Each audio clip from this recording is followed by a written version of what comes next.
Joining us today on Pirate Radio Live from the Greenville Yard Gnomes, John McCormick. John, good to see you again. How you doing, man? Doing well, doing well. We've had a good off season, but it's good to be back in the baseball mindset and good to be back in the studio. Absolutely. And let's, I guess, talk about off-season changes, updates, improvements, anything different this year. Folks will see if they went to a game last year that might be different this year. Yeah, we're working on a new party area. Actually, two new party areas. One of those will be a white top party tent area down the first base line. It'll be a big improvement for our groups that want to come out to a game, or that's an office or a family reunion or a birthday party. And then still in the works on the third base side, next to our home dugout, we're actually working on some suites. So we'll have some 6 to 8 person little seats, open air seats. So that'll be nice. Change up the stadium look a little bit, but we'll have some returning players and the coach coming back. So a mix of some new promotions in there as well. Hoping we get our fireworks deal done, and on July 3rd we'll have some fireworks for the first time ever at Guy Smith. So some fun stuff lined up for sure. Very cool. I was able to play, I think, one game in my life at Guy Smith, and historic Guy Smith. And that stadium holds a lot of games, a lot all-star game, all kinds of stuff. How's the relationship gone with Guy Smith Stadium and the Yard Gnomes so far? I would say it's gone really well. Yeah, for a stadium that was built in 1939, Yeah, that the city and some private money have both gone into renovating it, whether that's just new paint down in the concourse or freshening it up, or the whole new right field line concourse that's there, where there's new concrete and bathrooms with air conditioning and a concession stand. And then just the on-field improvements, too. The grounds crew and the city does a great job maintaining the field. The batting cages are all turfed out down there. As a matter of fact, Hot Stove is hosting a Easter tournament there this week. And yesterday there was teams from Ohio and Virginia. And as the teams are coming in, it's not your average high school stadium. And they're looking around. They want to know the history of it because there's a lot of history, and going back to the Greenville Greenies of players that have made it to the big leagues right out of that stadium. very cool.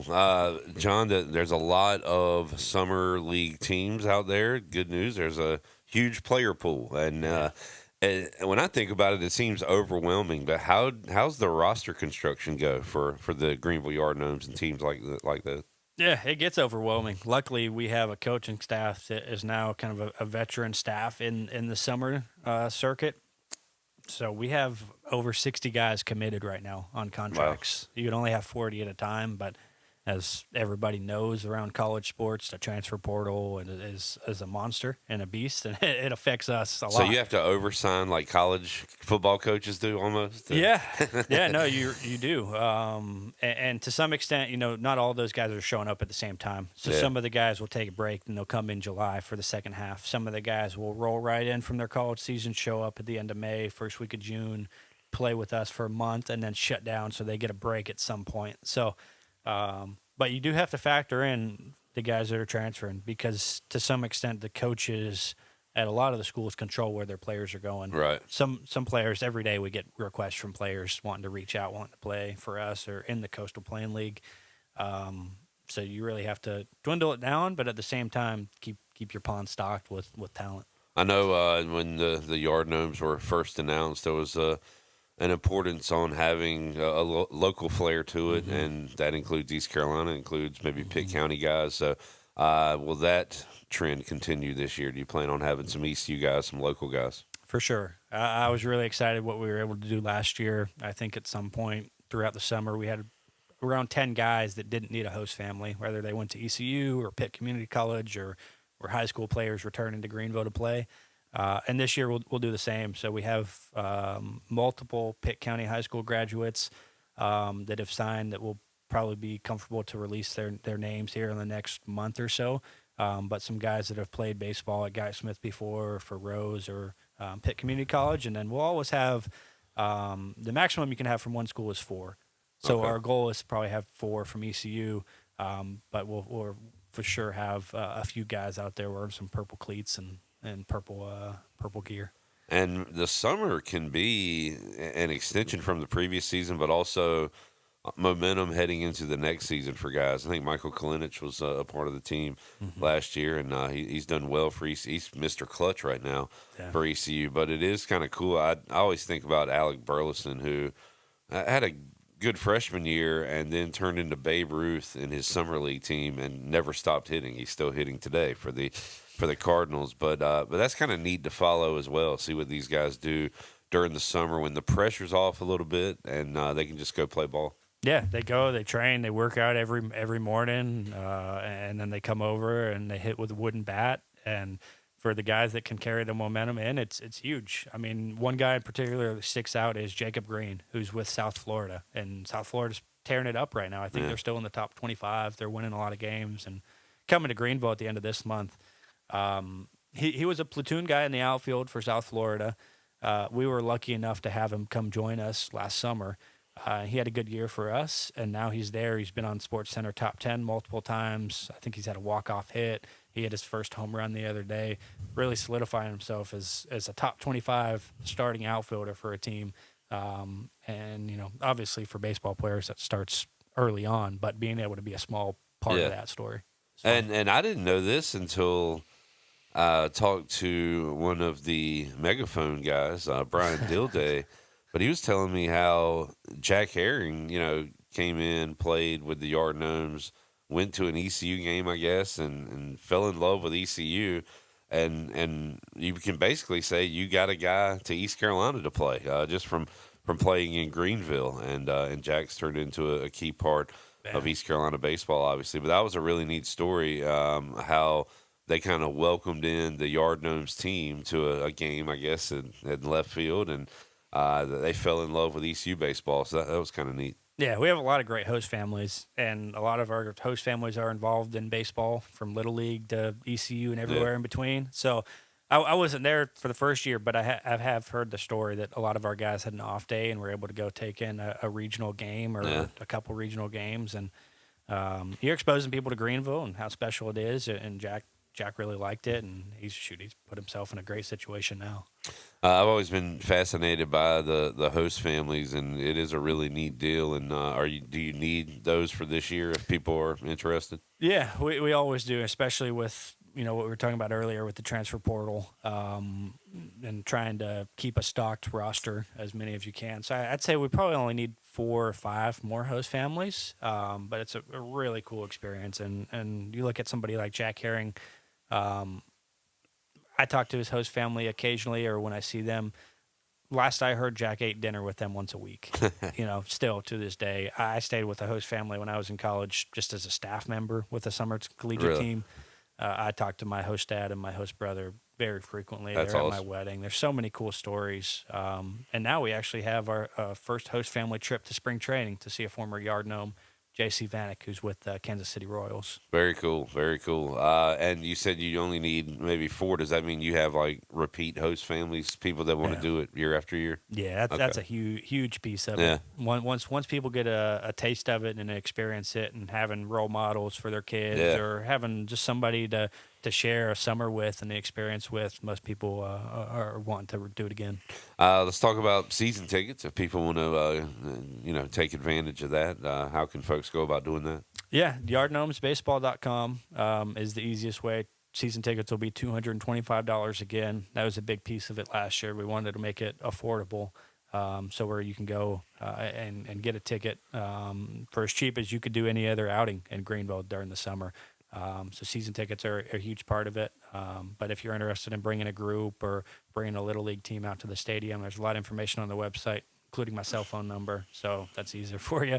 Feel free to call, email, or fill out any of the forms on the website. I know that in minor league baseball, all about the logos and hats and things and merchandise you can sell.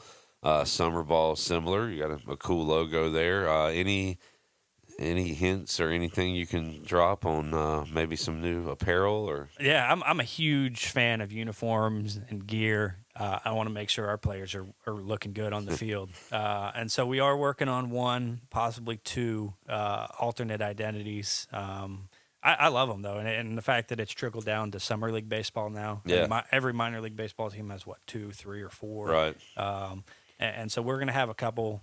The one that's 100% locked in, I think the community is really gonna get behind and love. I think it represents Eastern North Carolina and Greenville, and it also will stay similar close on brand to what we're doing now, but it'll be a new look that'll come out next month. All right, so we'll drop that when it's available to drop. John McCormick joining us. John, what does you mentioned the off season? What does the off season entail for you and in your position with the Yard Gnomes? Yeah, it's a lot of maintaining relationships. A lot of our sponsors and people that are up on the outfield wall or getting their name shouted out throughout the year. A lot of building up our interns, what our staff looks like from a full-time perspective, from a part-time perspective, and then the interns that we can bring in.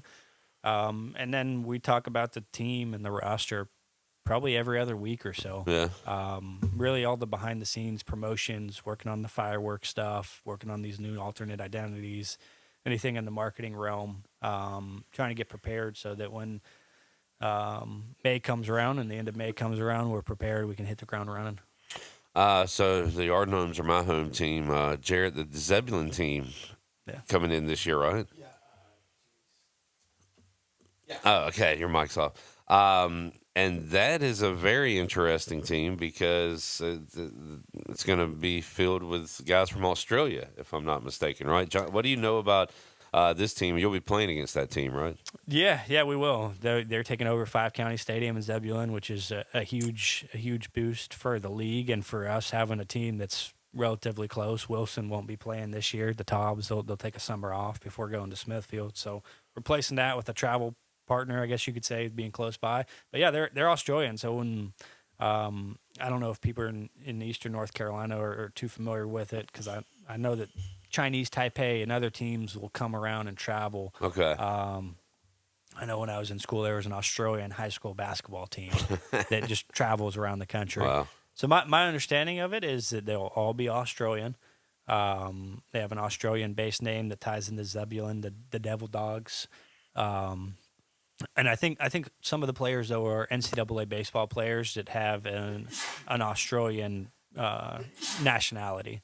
So when you see guys that are Australian, but if ECU had an Australian baseball player, they could play with that team. A lot of punters on that team. Exactly. But yeah, that's a unique deal there. How about and man, it is a grind, right? You play a lot of games in not a ton of days. And how about the league? How widespread is the league as far as travel and everything goes? So I believe it'll stay at 15 teams this year. It'll go back to 16 when the Smithfield Tobbs open up and potentially adding more. We go as south as Macon, Georgia, and north, I don't know, right around Richmond, Colonial Heights, and up to Hampton. And then all the way from Boone, on App State's campus, they host the Bigfoots. That's their home stadium. And then all the way out to Morehead City and Wilmington. Gotcha. So we'll see a lot of different teams across 4 states. Awesome. John McCormick joining us, talking Greenville Yard Gnomes. And I don't know how much you want to announce or how much you've already announced, but be talking quite a bit of Yard Gnomes baseball here at Pirate Radio with yourself, right? Yeah, exactly. So we're starting the Behind the Beard podcast or show in general, where we'll try to get in touch with our head coach. This is going to be the first episode. Hear from him what he does in the off season, and then we'll talk with some of our players, some of our returning players, local people, hopefully host families as well. Yeah, that'd be cool. Really go behind the beard and into the organization of what it's like in summer baseball. Awesome stuff. John McCormick joining us. John, anything else we need to know at this point? Oh, we're excited. Yeah. As always, people can reach out to us if they have community outreach requests, they want our players to attend an event or our mascot to attend an event. We love that stuff.